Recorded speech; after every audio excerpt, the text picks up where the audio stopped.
ভারতের বিপক্ষে মাঠে নামার আগে বাংলাদেশ দলের অন্যতম তারকা শেখ মুরসালিন বেশ আত্মবিশ্বাসী। তিনি স্পষ্ট জানিয়ে দিয়েছেন এই ম্যাচ জিততেই হবে।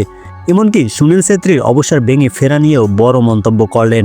কি বললেন মুরসালিন, বিস্তারিত জানতে ভিডিওটি পুরোটা দেখুন। মুরসালিন বলেন, সুনীল ছেত্রী ফিরে আসায় ভালোই হয়েছে, না হলে অসম্পূর্ণ থাকতো।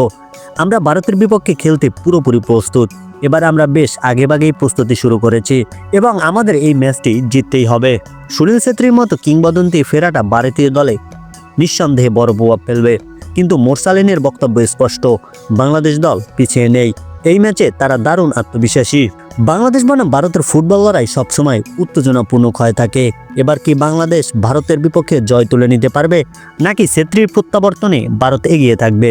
আপনারা কি মনে করেন, বাংলাদেশ কি ভারতের বিপক্ষে জয় তুলে নিতে পারবে? কমেন্টে জানান।